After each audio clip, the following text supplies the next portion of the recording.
မင်္ဂလာပါ AKT Channel မှာကြိုဆိုပါရစေဖလီပါကလစ်ကိုအသုံးပြုပြီးဖုန်းနဲ့ပဲပုံလေးတွေဆက်လက်ရေးဆွဲတင်ဆက်လိုက်ပါတယ်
ရေးဆွဲတဲ့ပုံလေးကိုလက်စတတ်ပါမယ်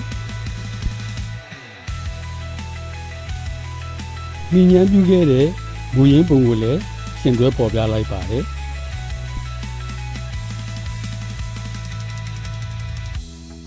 အခုတော့ဒီလောက်ပါပဲအားလုံးပဲရွှင်လန်းချမ်းမြေ့ကြပါစေ